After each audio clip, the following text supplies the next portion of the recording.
Hey guys, welcome back.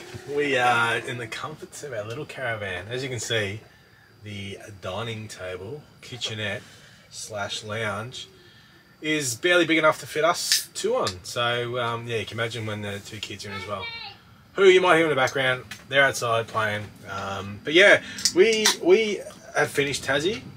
All the videos you've seen now is what we've done in Tasmania. We just wanted to have a little chat and bring an episode that gives you a few tips, what we like, what we didn't like, what we found, just from 28 days, 29 days I think it was, in Tassie. And that was the start of our trip. That was the very first day on the boat, was the very first day of our lap around Australia. So last time you would have seen us, we were in Bay of Fires on the east coast, which was awesome. Yeah. The whole place was awesome, which kind of spoiled us, to be honest. We've got really high expectations of everywhere now. No, it was yeah. We just, I've been longing for some waves, and not because I'm surfing or anything like that, but just to hear them, to see them. I love it from a photography point of view, or even not, just to sit there and watch them. So that was nice, and the colours of the place is amazing. So, and you can lie in bed and listen to the waves crashing, which is nothing much better than that, in my opinion. Yeah. So from there we cut back inland to a place called Port Sorell, which is like 15 minutes away from Devonport, which is where you get on the boat. We didn't film much there. I might show a little bit of footage overlaying what we're talking when we're talking. It was Trina's 40th. Yay! Happy birthday to you. Cheers to the old girl. Happy birthday to you. Oh, Dark, she's a cougar. She's a cradle snatcher. I'm still 23, but oh my god, yeah. Wishes, yeah. No, yeah. So we met up with some people that we met in the very first 3 nights. We got off the boat in Tasmania in Devonport, and we had 3 nights at the Mercy Bluff Caravan Park in Devonport. We pulled in, and they were staying directly opposite us. I just spilled my beer all over myself, by the way. Can't take her anywhere. They were staying directly opposite us, and I had an issue with my toolbox where the toolbox on the drawbar wouldn't actually open on the A-frame because it had lodged some hard plastic stabiliser legs in there. So I was having kittens already that I wasn't going to be able to access water, electric leads, sullage, all that sort of stuff on our very first night. And these guys come over and helped us out, and a few choice words, and kind of let us know how much of a rookie we were, and kind of kicked it off and hit it off from there. So a few campfires in Devonport, as we might have already spoken about in previous episodes. But then they invited us to where they live in Port Sorell at the end of the trip. So we camped at the campground there. They were camping there with a bunch of other people as well, some who they were already camping with earlier as well. And we just had some big nights there. The greatest time. The kids loved it. Campfires, yeah. The kids hit it off. Like, these guys are mostly retirees. I won't say all of them because that might be offensive to a couple of them. Oh, the kids just had an absolute ball with them, and they still talk about them every few days. They ask for them, ask how they're going. So if they're watching, big Shano and the crew, g'day guys. No, it was they actually called. Like, we're probably a couple of weeks ahead of what you've seen in South Australia, and they called us the other day just to see how we're going. So that was nice. And the kids are asking about them every couple of days. So for the kids, it was like having their nanny and pop around for a while. So it was great. Really nice for them to have that. Yeah. I went out on a boat with Big Shano. He took me out. Trina wanted oysters for her birthday, so that was her request.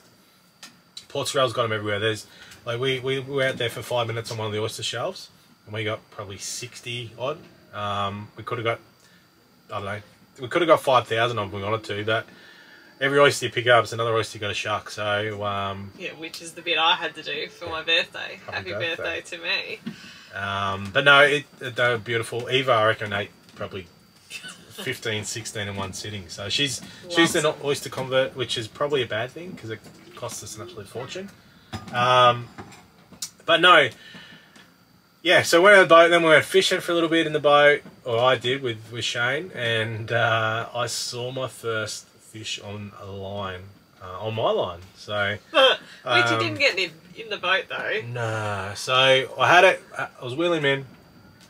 The flathead got at the surface, and I could see it in his eyes. He kind of looked in my eyes and he's like, what the F am I doing on this bloke's line? So, and he gave it a little, how you doing, a bit of a shake, and he was off. So, and he didn't say that it was as big as a sardine anyway, so couldn't have kept it even if he got it in the boat. It was undersized. To be honest, it felt big on the end of it. It felt like I thought I was bringing in a whale shark. Oh, poor. You're gonna need a bigger boat. But no. Please. So from there we went. What did we do? We didn't do much else, and it was just campfires and beers and yeah, pretty relaxing. Just caught up on boring stuff like washing and good little spot though. Like, it's out of the way. There was a lot of backpackers there because it's a picking. There's a lot of produce in that around the area. Potatoes and But anyway, so from there we actually said to the guy running the caravan park, hey, if there's no one in our site, can we have a late checkout? Because we had a sailing had night sailing, 11:30 at night. So he's like, yeah, no worries. So we didn't leave the caravan park until like 8 o'clock in the night, which was fantastic because we didn't have to pack up, didn't have to worry about parking the van somewhere and all that. So and they didn't charge us at all for that. That was so good. Yeah. So the Spirit of Tassie home. 11:30 sailing. We didn't actually book it as 11:30. We booked it as an 8:30 sailing, which was going to be perfect for the kids. Will's only 3, so like, and even Eva, like they don't do late nights. So we got there early because in Geelong, you board from the front of the boat, and you get on relatively early with the caravan. So we went there early, thinking if we can get on the boat and even just be on the boat for an hour and a half. Before we leave, the kids can get in bed and go to sleep before we even start sailing. So we did that. We got in line, and you actually board from the back of the boat in Devonport. So while we were one of the first persons to check in, groups to check in, we were literally the last caravan or group of families to get on. Yeah, and then the boat got in late, so we didn't actually. So it was like 3 hours sitting in a car park, and that is not fun. Going into midnight with kids. Kids are tired. It was literally midnight before they got in their bed in the cabin. Before they got into bed, so they were absolute messes by then. Yeah, but I think we did film some stuff from the trip, so I might just cut to that now.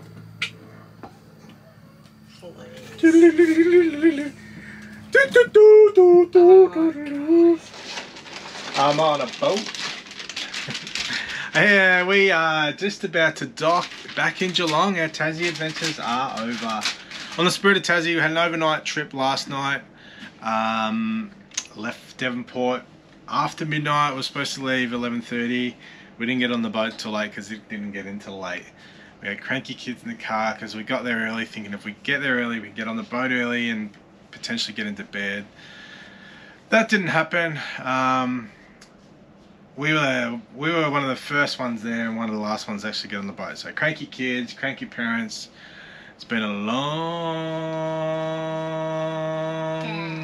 night, hasn't it? It's been super long. Poor old Will's just face planted. He's had a big blood nose, haven't you, mate? Hey? Kids. And I have blood. Oh, you got blood on your hands. Mum's got it all on her hair, all on her clothes. She's cleaning herself up at the moment. Yeah, it's been a long night, but luckily we do have our cabin. I'd hate to do this without a cabin. I think they're extra $100 or something. My bed up the top here was squeaky. Oh, and that's Mummy's bed. That's Mum's up there. This is Eva's, and that's Will Boy's. Yeah, mine squeaked. Had this stupid squeak all night. It was like torture, absolute torture. So, my one's free. Yeah, it's going to be a long drive up towards Ballarat, where we're going to stay for the next 5 nights while I do 3 weddings over the weekend, and it's actually going to be quite warm. So I don't play with fire truck. You're going to play with the fire truck, are you? Yeah. But no, it's yeah, it hasn't been the funnest trip, to be honest. How'd you guys enjoy your first night sleeping on a boat? Good. 3. 3? What about you, Beach? You get some sleep? Lots of sleep? No. Did you snore? I heard you snoring. Not much, but I didn't snore at all. Didn't you? How do you know you're snoring if you're asleep? You snored. Did you snore, mate? No. I heard you snoring. And Mum's still in there cleaning up. I don't think she slept very well either. So we are going to need some sleep to catch up. And yeah, I don't think you'll be able to see the window out there. But we are just coming into the dock over there. So we are at the back of the boat. In Geelong, you actually load and disembark from the front. In Devonport, you do the reverse, so you're all coming on the back of the boat, getting off the back of the boat. The facilities in Geelong absolutely flogged the facilities in Devonport, but that's understandable because it's brand new. The dock in Geelong has only been open for a couple of months. Just more room, cleaner. I don't know. You're not fitting into a tight facility, so. Anyway, we've promised the kids Maccas if they were good. I don't actually know whether breakfast Maccas will be open anymore because it's an hour or two later than what we're supposed to get in. But We'll see. We'll see, will we? Yeah. We'll get packed up. Mum will keep cleaning the hair and blood off her shoulder and hair and everything like that. And yeah, we'll give you some rundown. If we're not already doing it in the video, we might have sort of cut this bit in. Give you a bit more of a rundown on Tassie and our adventures over there. It's pretty sad to have left Tassie, isn't it? You had a good time. Yeah. I was sad. Yeah. I was sad. Yeah, so I can't remember exactly what we spoke about, but just to be a bit more broader on the Spirit of Tassie, from some tips. So, sort of the loading thing, I think, because of the way the docks are set up in Geelong and Devonport, I think that would always be the same. And from what I've spoken to others about, it is. So while it's an assumption of mine, I think it's a pretty decent one, but I think it's a good tip, especially with kids. So next thing I wanted to talk about is food. Food on the way over, we spent probably $130 on food. It's not worth it. Yeah, on the boat, there's not much to choose from. It's expensive. It's not that nice. So make sure you pack heaps of snacks and stuff for your food. Take everything with you. It's just bland. Like it's the snack food and the cafe food. It's probably not that expensive, but we got some breakfast on there and we got some lunch. Little tip with the lunch. I think it's $27 a plate for an adult. Then kids under 10 pay, or 10 or 12, they pay $10. And then kids under 5 maybe are free as long as they've got a paying adult with them. So cheapskates we are. There's no food police, there's no plate police there. Just fill up a big plate. Fill up a big plate and get like one of your kids' plates as well and fill that up. And just share that. Like they're not coming around checking to make sure there's one plate for one person. It's a banquet style thing, and like the stuff on the menu looks nice, but yeah, you're cooking in bulk, and I see it sometimes at weddings. It's just you can't expect the world, but you kind of pay for it. So there are restrictions on what you can and can't take on the boat. So just be careful of what food you do take on. Some people have said make sure. Well, they allow you on as long as you've consumed it before you get off. So with your fruit and everything, you can take it all on, but you just got to eat it on there. And what was the other thing we couldn't take? Honey? Or yeah, honey's big. They're more strict as you're going over into Tassie because Tassie's got their agriculture to protect. Coming home, they're more about firearms, what can burn the boat down. Fire lighters, that kind of stuff. We got our fire lighters taken off us. Yeah, on the way back, even though we had them on the way there, but. I don't know, like if you did take like honey and that on to eat on the boat, I don't know how they would police that you ate that on the boat. Yeah, so just look it up and just be careful. No one really seemed to check for us, but whether maybe they did on other boats, I don't know. Yeah. Next thing's cabins. Get a cabin. It's just somewhere that you can chill out. Even if you've got a day sailing or night sailing. Night sailing is kind of self-explanatory. It's where you sleep. Day sailing, it's just somewhere to chuck your gear, especially if you're taking things like food on. You've got a littly. It's handy for them to have a snooze. You're not stuck, trying to man a table with all your stuff and worry about your stuff. You can just chill out and forget about it. Yeah, our day sailing got really rough for summer, and they said it was probably the roughest sailing they'd had in like 5 months. So we could kind of move freely around and pick where we sat. Just because there were so many people that were sick on the boat and they were just hiding away and doing nothing. So, but I think on a good day you wouldn't be able to do that. I think you'd kind of really have to stick to your table and stuff. So yeah, having a cabin was good because just putting your laptop and your phone or whatever, you know, your wallets and all that kind of stuff away and forgetting about it. Yeah, and you don't have access to your car. So once you're on the boat and once you're parked and get out of it, you don't have access to your car. We got a two-way fridge, so we didn't have to turn gas off or anything like that. So our fridge was cold when we got there, but I don't like it's 8-9 hours as long as you're not opening it, which you wouldn't be. I think it's fine. And last thing with the roughness of the boat, just tablets, like yeah. Look, I get motion sickness at the best of times, so but I was totally fine. But I took tablets an hour before we got on, and then because it was rough, I took tablets again, and I gave it to Eva and Will as well. So we were totally fine, but yeah, there was plenty of people vomiting, which, you know, it's just not a nice experience to be on the boat for such a long time. And if anyone's had motion sickness, you'll know it's the worst. Like, it's way worse than having a hangover to me. So glad we took tablets. One of the best things I could have done. I don't get it, but you need to take it before you feel sick, don't you? Yeah, so you need to take it an hour before you sail, basically. You're better off taking it, in my opinion. I always take it, whether it's going to be rough or not rough, because I know I'm fine then. I don't have to worry about it. So it was definitely worth my while. On the way back, I still took it. I probably didn't need it on the way back, but yeah, I took it anyway. Yeah. Just for peace of mind, you don't have to worry about it. There's nothing worse than feeling sick or vomiting. Because we talked to plenty of families when we got to Tassie that had had a rough sail, and they said they were up all night with vomiting kids and just had no sleep. So then they got to Tassie for their holiday and they're just wrecked. Yeah. So. And that's the other thing I sort of say is, because like whether it's a night sailing or day sailing, it is tiring. Like you got 10 hours on the boat. I think it's quicker coming back, but you got 8-10 hours on the boat. So.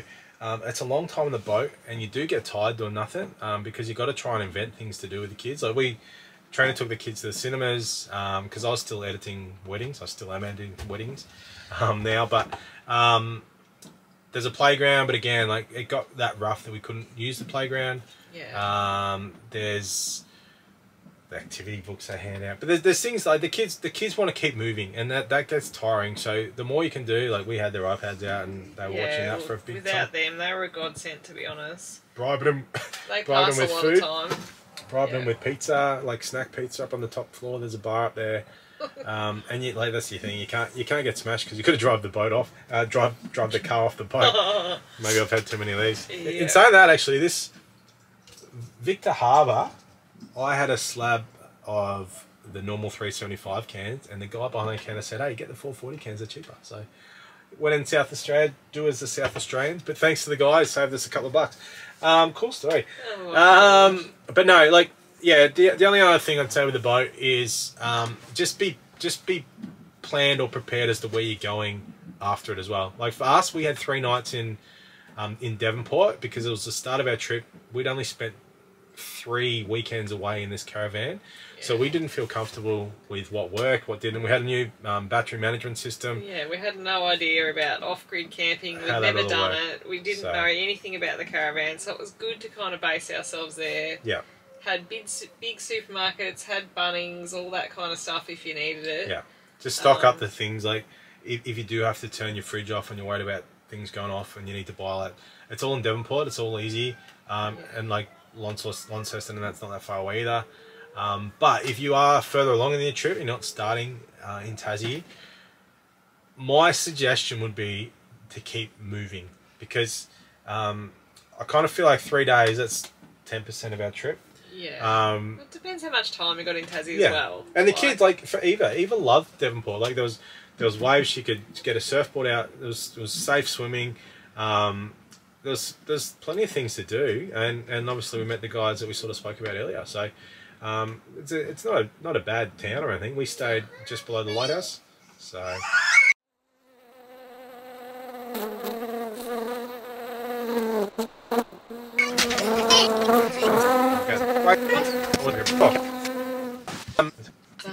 Yeah, we stayed just below the lighthouse.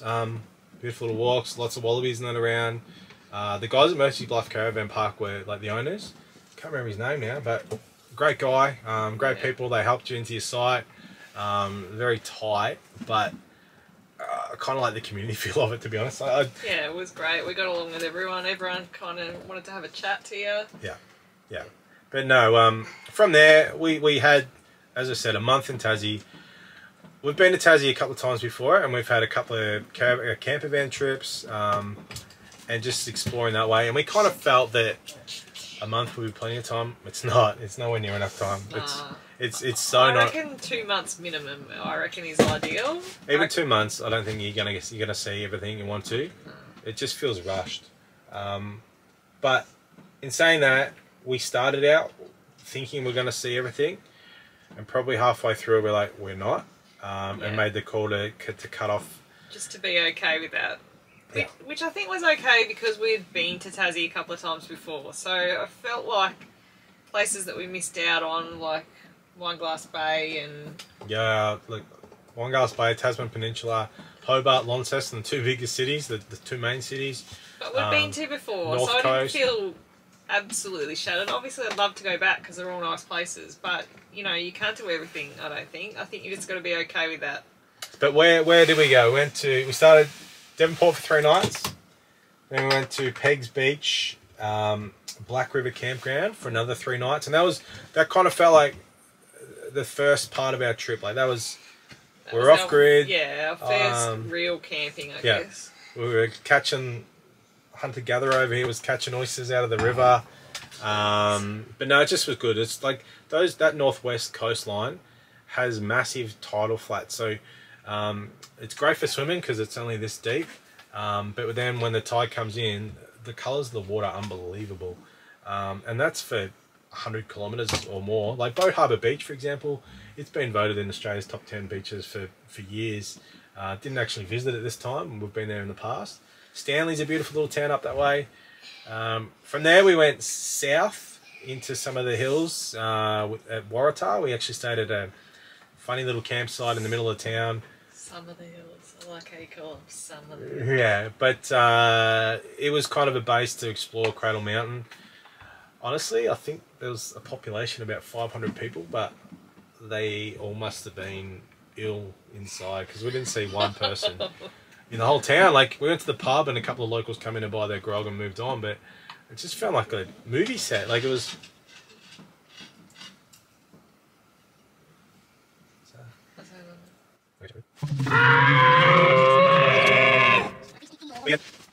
Yeah, it just felt like a movie set. Just hearing strange noises outside, so just checking on them. It was still a cool little town, though. I really liked it. Like, the pub meal was absolutely amazing. And it was, you know, it was only 30 minutes to Cradle Mountain, and which was a big thing. Like, I think it cost us $10 a night to stay there. Yeah, and we stayed right on like a reserve little lake thing, so that was really nice. And there was platypus in there, and so I think Cradle Mountain was the only place. Oh, we might have even been able to get in for one night if we booked, but we were there for 3 weeks because Tassie has an extra week of school holidays compared to Victoria. So we were there for 3 out of the 4 weeks in school holidays. And I think Cradle Mountain was the only place that we potentially had trouble getting into, which just gives you some idea of how easy it is to kind of camp down there. So yeah, we didn't pre-book anything apart from Mercy Bluff Caravan Park in Devonport. Yeah. And which was just... we were totally fine. And I was a bit worried about Bay of Fires because that was still school holidays when we turned up there, but we still got a site. Like, yeah. So from Waratah, I will say Crater Mountain, we, like the kids, Will's 3, it's set up beautifully. They've got the buses that take you to all the different stops and you can walk between them, hike between them. Really well done. Again, we've been there before. This time we got lucky and actually see the mountain. So much of the time is, or the visits or the year, it's not really viewable. So from there we went south to Strawn, the Wild Wild West, which is on the west coast, famous for a couple of the river cruises you can do, or the train you can do, which we did none of because we couldn't get on them. They were too busy. Well, the boats were too expensive. We were still trying to figure out our budgets by that stage. But the drive there was absolutely ridiculously hard. Like the mountain was, it literally took us 4.5, I think 5 hours, maybe even more, to drive 100 kilometres. Like, Ash was driving in second gear most of the time. It was so hard on the car. The car smelled like it was going to catch on fire. Yeah, we've probably learned a bit more about our car since then. And I'll give you an overview of that in a future episode. But the worst thing was we got pulled up at the base of Mount Murchison with roadworks, and we were cruising along through, I can't remember, the little lake town next to that, but we got pulled up at roadworks for 25 minutes, and we were the very first car, and we were talking to the lady that was the lollipop lady. Yeah, the lady stop that go. holds the stop go sign. And the cars just kept backing up behind us, and that was our first real big test on the hills. And it was a good learning lesson for me because I was probably driving more for the people behind me rather than myself. So I was trying to fly up because this road was pretty narrow and skinny with no turning like that. So I know I had this 2-kilometre snake of cars behind me. You, yeah. And probably overworked the car. But after that, I drove for us, for our conditions. Yeah. And if it meant slow going, it meant slow going. So I think Tassie accepts that more than most places in Australia, especially from Victoria and Great Ocean Road. Like, I have that much more appreciation for caravan drivers now. Because, yeah, Tassie, there's no straight roads. Like, Trina laughed and joked about it one time that they should put signs on the straight roads because they would save a fortune, because majority of them are windy, hilly, or both. In Victoria, they got a sign on every bend. Like, but Tassie, it's just the norm. So there's no signs anywhere and no speed restrictions or anything. So yeah, suggested speed to go around this bend 75, and I'm doing 50. I'm like, I'll speed up to go around it then. But 50, you'd be like 20. Yeah, there was some big ones, but the roads, the only road we probably had I was having kittens on was between St Mary's and St Helens. It was only like a 7 or 8k stretch, but you drop from a high tableland area straight down into the ocean, and it was a big ravine on one side and very narrow. So it was the one time that I had to drive in the opposite lane to get around corners and that. Everything else was narrow and slow going, but it kind of felt the one that was the most hard work from a caravan point of view. But from Strawn, we had a parrot and a cat. Oh my god. The ship that never was as a play. So the Tassie's longest running play. I think it cost us $55 or something for the 4 of us. Well worth going to. It's so interactive. Hilarious. Yeah. Had us in stitches. We were all laughing. And they pack it out every night. So it was awesome. So from Strawn, we went across the Central Highlands. We kind of went pretty quickly. We stayed a night at Brady's Lake on the east side of, I was going to say Lake Como, it's not that, Derwent Bridge and Lake St Clair. We had a bad experience there. If you've already watched the thing, we got jackknifed, and then we moved the van at 3 AM in the morning. So I might link that up here somewhere if you're watching. But yeah, it just wasn't good. So from there we hightailed to Mount Field National Park. Yeah, which was beautiful. I would have liked to have probably had a bit more time there, to be honest. It's we met some lovely people. The waterfalls and the walks there were really nice and easy for the kids as well. Yeah, and good little base to explore, like Strathgordon and Gordon Dam and all that history and controversy. And that campground that we stayed at, that was awesome. Left really the field. Quirky but really, I don't know, cool. I really liked it. The hostesses were great. Yeah, left the field campgrounds, like walking distance to the waterfalls and everything. Then from there I went to Huon Valley. Again, beautiful. Caravan park was pricey, but like pristine, and you could swim in the river. And again, we met some great people, and just a good way to sort of break up the trip down south, because we went to Cockle Creek. Weather we didn't get amazing weather for, but it was off the charts nice. Like, it just felt like still amazing. It's real postcard material down there. Make sure you get down there. Yeah. Then we went from there to Bruny Island, which was it was something we were really looking forward to. We've been there in the past, and as I said in the video for Bruny, we'd looked at real estate after we visited last time. We loved it that much. Still love it that much. It's still my highlight of the trip so far. 8 weeks in, still absolutely. We expected big things from it, and it delivered. We got some good weather, we got some bad weather, but it didn't matter. There's so much to do in Bruny.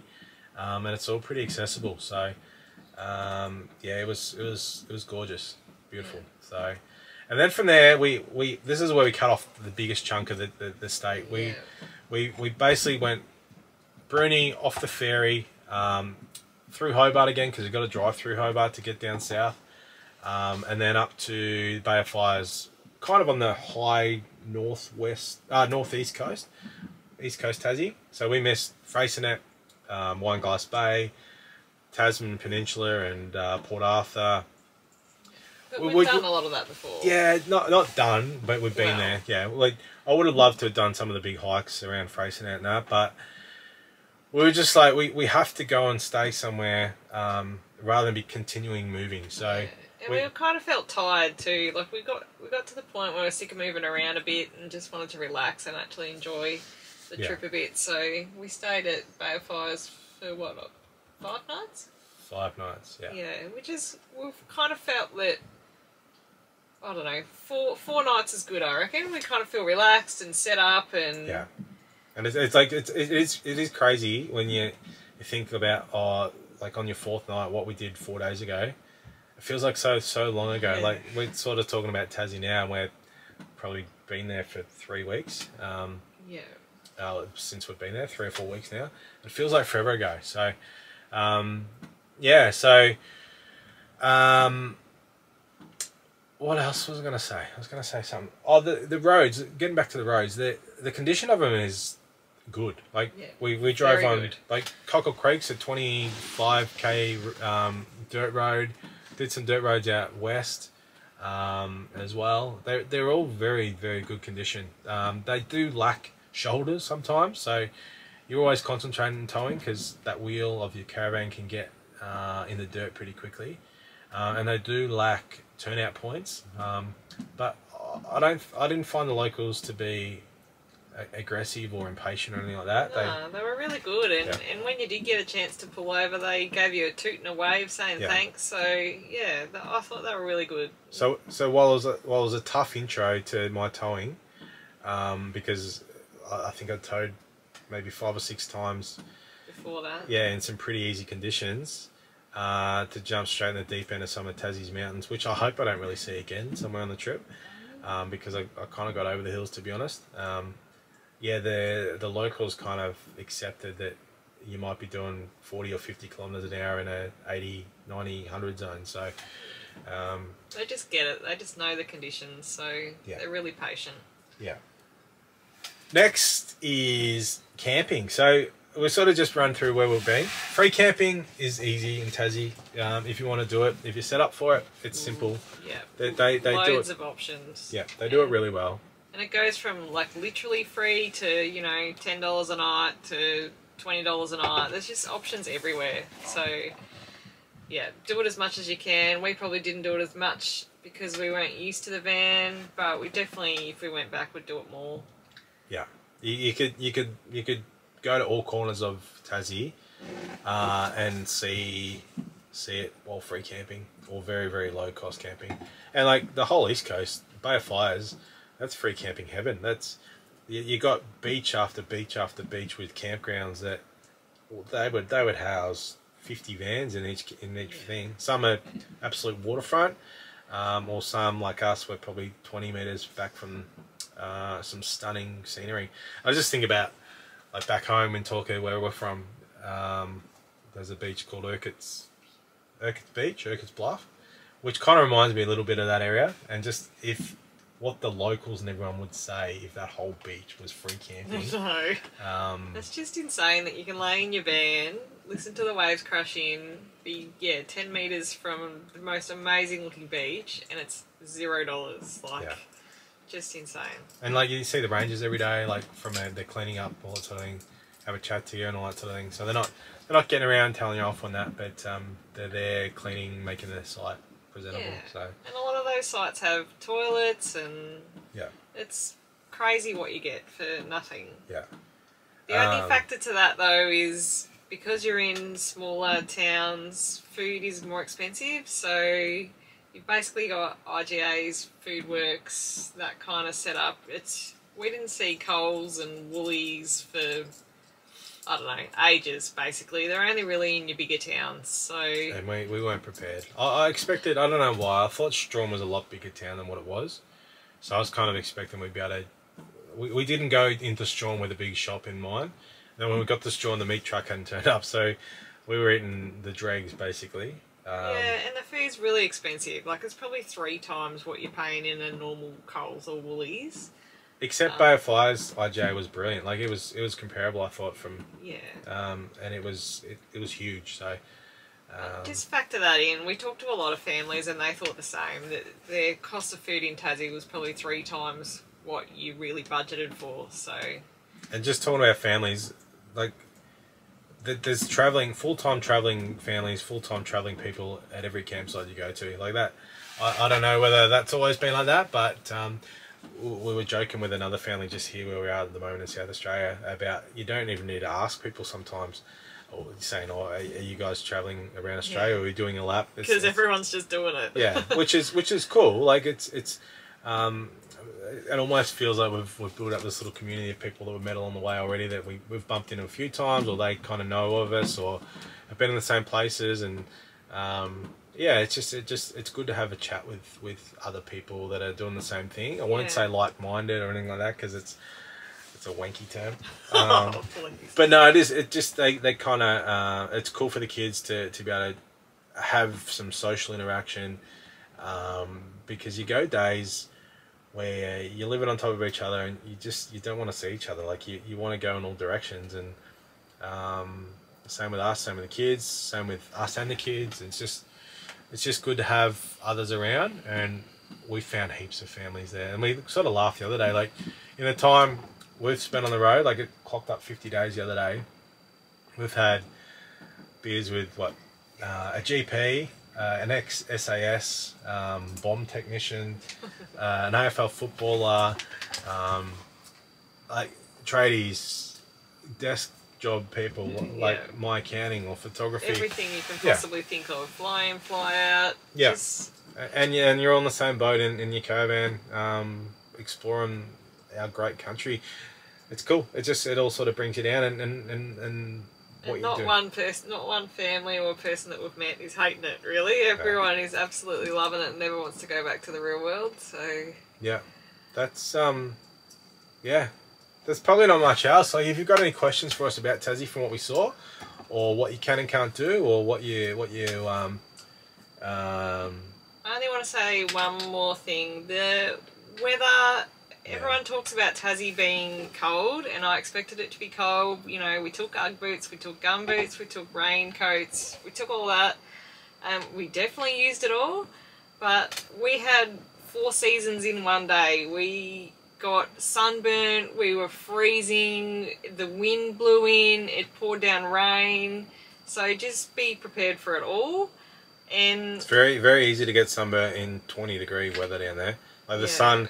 I don't know whether that hole in the ozone is still a thing that we used to talk about when we were kids, but the sun definitely hits harder. The UV rating of that is much higher than... A lot of the Tassie locals said to us, you've got to be really careful. And we got burnt 3 or 4 times within 10 minutes. The UV index is really high on a 22-degree day. So it's really weird. Like, I felt like I had a tan after about a week in Tassie, which is totally not what I expected. Yeah. But and 22 degrees feels like 36 degrees over there, I reckon. It's just, I don't know, it was had a lot more bite in it, the sun. So yeah, just keep that in mind, I guess. Slip, slop, slap. Where are you going back to? Bruny's my favourite, you know that. I know Bay of Fires was your favourite, but I just absolutely love Bruny. I love the beaches, the colours of the water. I love how flat it is, which I know you don't love that about it, but I just love that the kids can run around in the water and you just don't have to worry about it because it's just, yeah, really flat and calm. And Jetty Beach, that fine was really nice. That was probably my best beach so far, which is a pretty big call. Jetty Beach was beautiful on Bruny. Oh yeah, that's trying to say. Bay of Fires for me. Bay of Fires, like Bruny's delicious as well, but Bay of Fires just with the surf and the colours and sunrises and everything in between. But yeah, if you need any tips or got any questions for us, please let us know or ask away. And but please don't leave off Tassie. So many people you talk to aren't going to Tassie. Just go to Tassie. It's honestly, and I know we had it easier though, because it's easier for us. We live 25-30 minutes away from where you get on the boat in Geelong, and that was the start of our trip. If you come from Queensland and you're trying to plan when to get on the boat 6 months in advance, because we booked in April for a January sailing, that's hard. And we had a chat to a couple of people, and I think the hard part of it is the height of your caravan, because if you're lower, you can get on, there's more decks you can fit on if you don't have that height restriction. So if you do have a pop top and that, it might be easier, or a camper trailer. But from a caravan point of view and the off-road stuff, I think it's the height stuff that means that you have to book early. From a cost point of view, we put in, I think it was $2,600 or something for return in the end, including cabins. Cabins are like, which isn't cheap, but $99 for a cabin each way, I think, or something like that. Which, when you're paying a small fortune already, it kind of feels like, well, a drop in the ocean. Yeah. Just watch out for those squeaky bunks that I spoke about in a little insert before. It kept me awake all night. The thing I like about Tassie though is, even though the boat's expensive, once you get there, you can do it a lot cheaper. You know, there's heaps of free camping, so... Especially when you've got a hunter-gatherer husband that can get oysters, cockles. Still hasn't caught a fish. Still hasn't caught one. 2 months in. I got gifted a crab last night in South Australia, and I got gifted a mullet somewhere else. Probably out of pity, but yeah. Okay, we'll stop talking now. Thanks, guys. I'm gonna have a few more of these. Like, comment, subscribe, comment about everything. Again, comment how nice my beard is this time. Oh my god! Vote for shaving it off, and the hair. Hate the long ponytail. Can't stand it. Trina wants to put a poll on these to see who wants to get rid of it. So anyway, it's dinner time for us. We're gonna go cook some chicken tacos tonight. Thanks for watching, guys. If you got this far, ciao. I don't want to have chicken pie.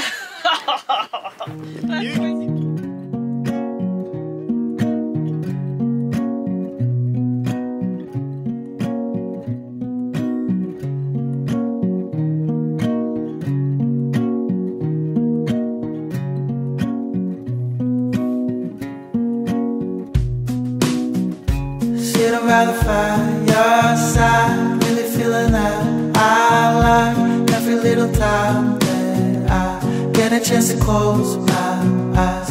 If you're gonna make it soon, maybe we could get our room, but I need some rest from gloom, otherwise I feel I'm doomed. You be looking over like you really know me. Maybe take a picture, take a couple, guess it's free. I don't wanna give another guarantee.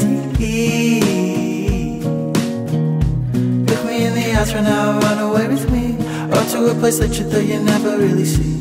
You'd be looking funny when you're living so free. But all I ever was, afraid to take the plunge. I heard too many things, I prayed that they were wrong, but I'm still happy now. Just think of what could be if I was still around. The schedules were free.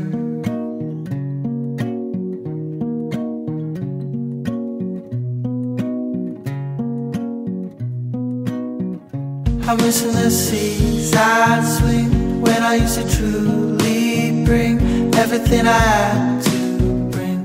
I'd given everything. I just wanna live in bliss. Baby, can you grant this wish? You're the piece that might just fit in my puzzle that's in bits. You be looking over like you really know me. Maybe take a picture, take a couple, guess it's free. I don't wanna give another guarantee. Look me in the eyes right now, run away with me, or to a place that you thought you never really see. You'd be looking funny when you're living so free. But all I ever was, afraid to take the plunge. I heard too many things, I prayed that they were wrong, but I'm still happy now. Just just think of what could be if I was still around. The schedules were free.